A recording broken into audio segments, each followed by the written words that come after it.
Hi, welcome back. Today I'm going to launch straight in because I have a lot to get through today. Today is Ash Wednesday, so there's my ashes. And so over the next few weeks, the next few videos saying that it's Lent, what I'm going to do is just show you the different things that I've used over the years with all of our children, which is 6 children. Most of them, the eldest will be 25 now in a few months. So over that time, we've gathered a lot of stuff, so a lot of books. And I'm going to show you the best of the ones that I have found over the years.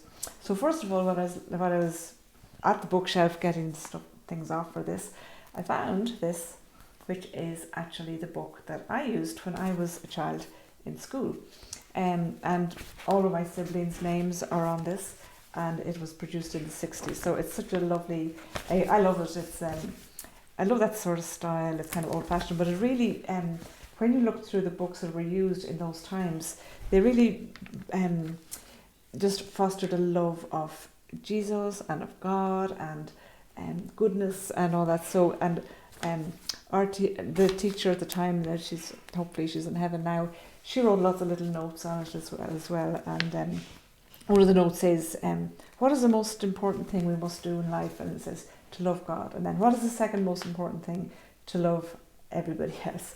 And I just think it's nice to have. My father gave that to me a good few years ago. He found it in the attic. So it's just a lovely thing to have. With that said, so you start small with children. So it's interesting, like when you're talking about passing on the faith to children, if you're talking about your parents, say, to your children, you don't start to get them to love their parents, maybe that they've already passed on.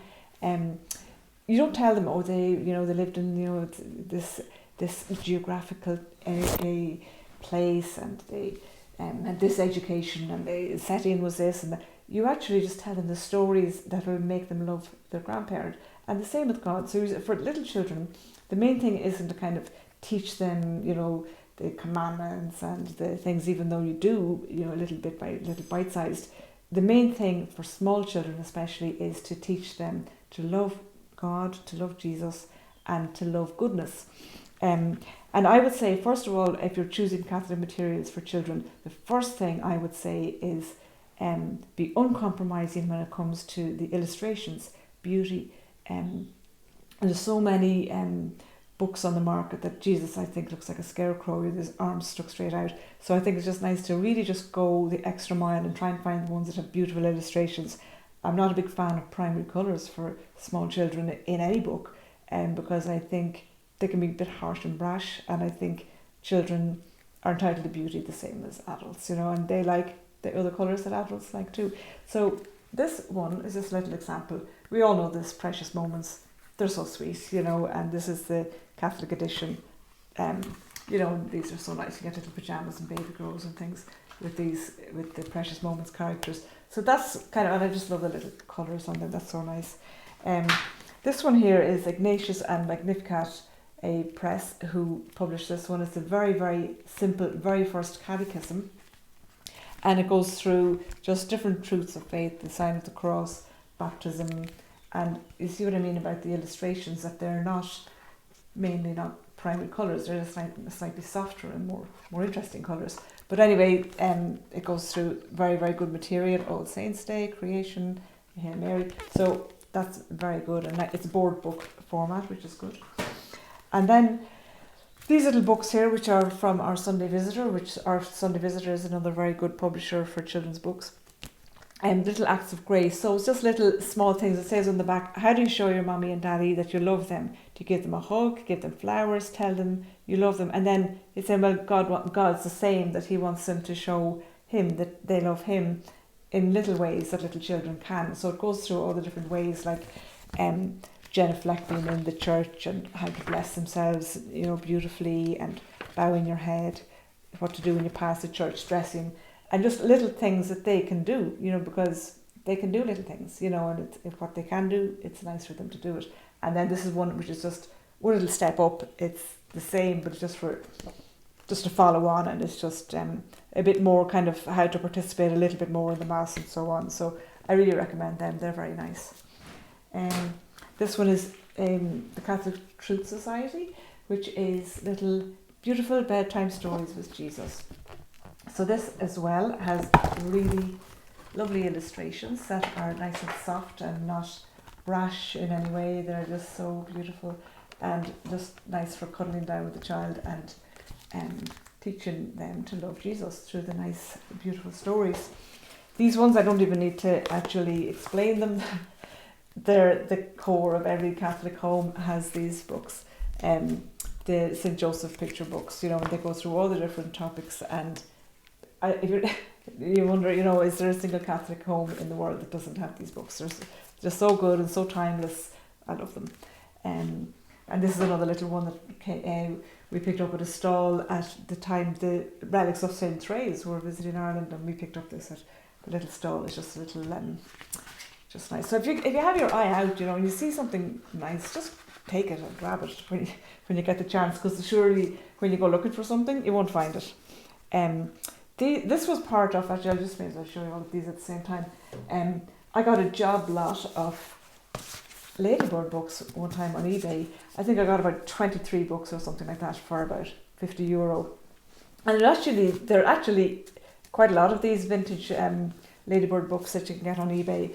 So this was the little Lord Jesus, which is, you know, the lovely old vintage Ladybird books were always really nice. Little book of prayers through the year, birds with the Bible. Sometimes I just bring these up to bed myself and just have a little read. I learned loads from this one. It talks about the food and the type of clothes and everything, all the different things to do with the New Testament times.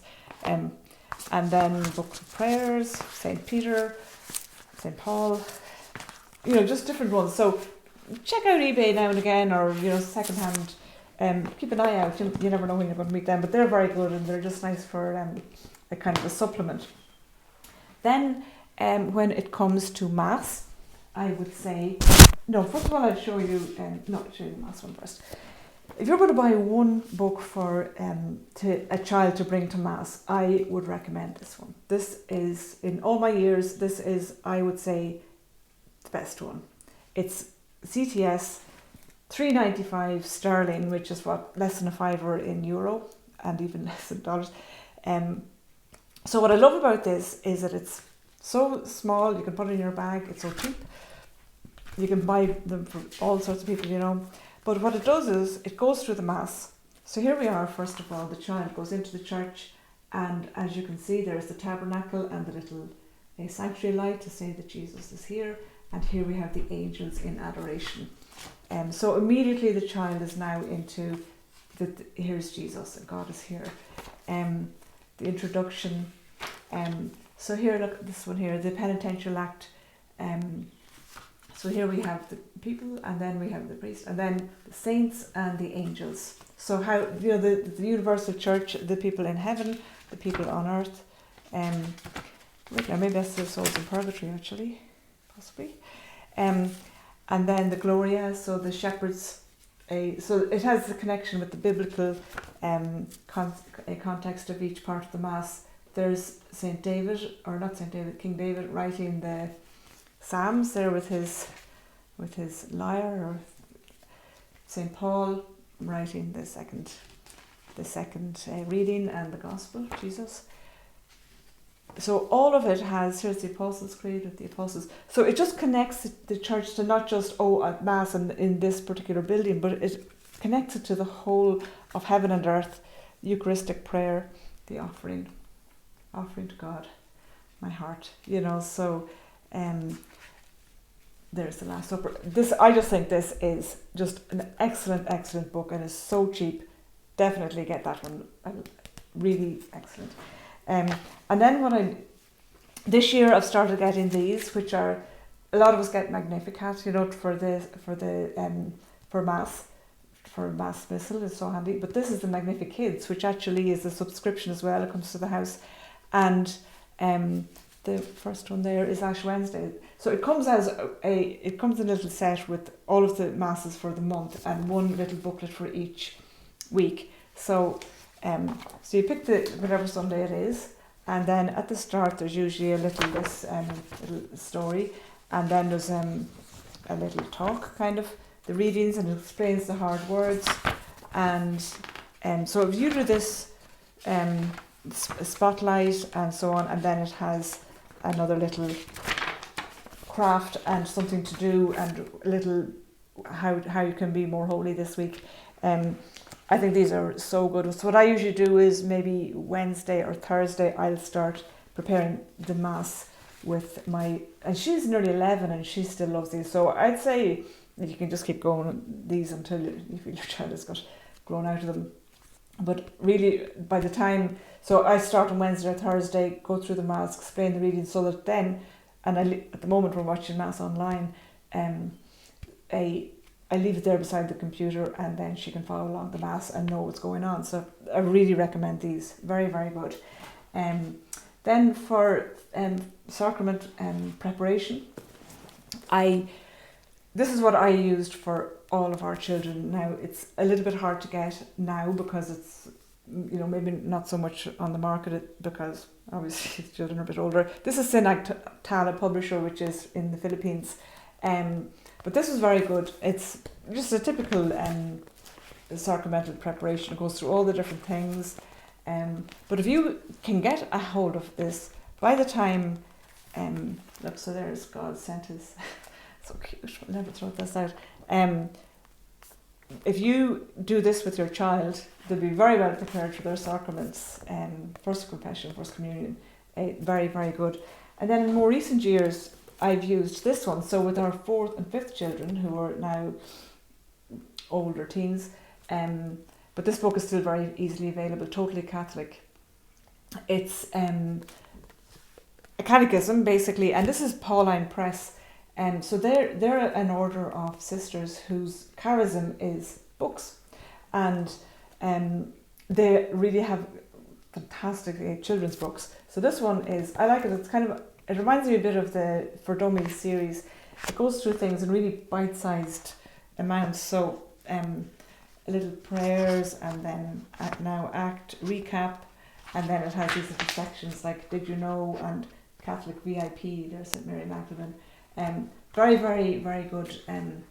This has been really successful in our house, I have to say, and I've used it for the youngest 3, so very good, and I'm still using this one. There is another one that goes along with it, but I'd say it's more for teens because it's a little bit more heavy going. But it's the exact same format. It's church history, and it's the same. And I will move on to this eventually, but it's very, very good. I'm impressed with that. Then other books that I use are, so for the Bible. Now, you can see why I dropped it, it's so heavy. This is Catholic Children's Bible by St Mary's Press. And for a long time this was the only children's study Bible on the market. I'm not sure if it still is the only one. It's very good. Not exactly good for carrying around in your bag, but good to have in the house to kind of refer to because it has little explanations and so on of the different verses in the Bible. And then I absolutely love this. I went through this with my daughter. It took a year to go through it. So it's a graphic novel of the whole Bible, and it is so good, especially if you haven't ever read the Old Testament. I've never actually read the Old Testament. I'm hoping to do it this year. But I really learned so much, and my husband is flicking his way through this now as well. He's really enjoying it. So I really recommend this. I've bought this for presents quite a number of times. It's so good. And then for actual catechism, which you kind of want to kind of be a little ordered, I use I use that one, the Totally Catholic, and then I'm also using this one, the St Joseph Baltimore updated revised edition of this, and I like it because the pictures in it are very traditional and remind me of the old catechism that I used in school, and very, very good. So, and very good from a homeschool context because it's really divided into lessons, so you can easily cover, and you're getting through everything, and then you can use other supplemental materials to supplement. I also use this UCAT, which actually came on the market when Pope Francis was in Ireland for the World Meeting of Families. So it's the same as UCAT, which is for teenagers, and this one is just for smaller children. And what I love, the very first line on this, which is like, I absolutely love it, it's not the first line. It says, "Why do I exist? You are here because God wanted you." So I think that is good. You're here because God wanted you. You could actually go to adoration and think of nothing else but that. You'll have a whole, good hour's prayer just on that thought. And then I also use this little one, which is also Pauline Press, which is the Ten Commandments.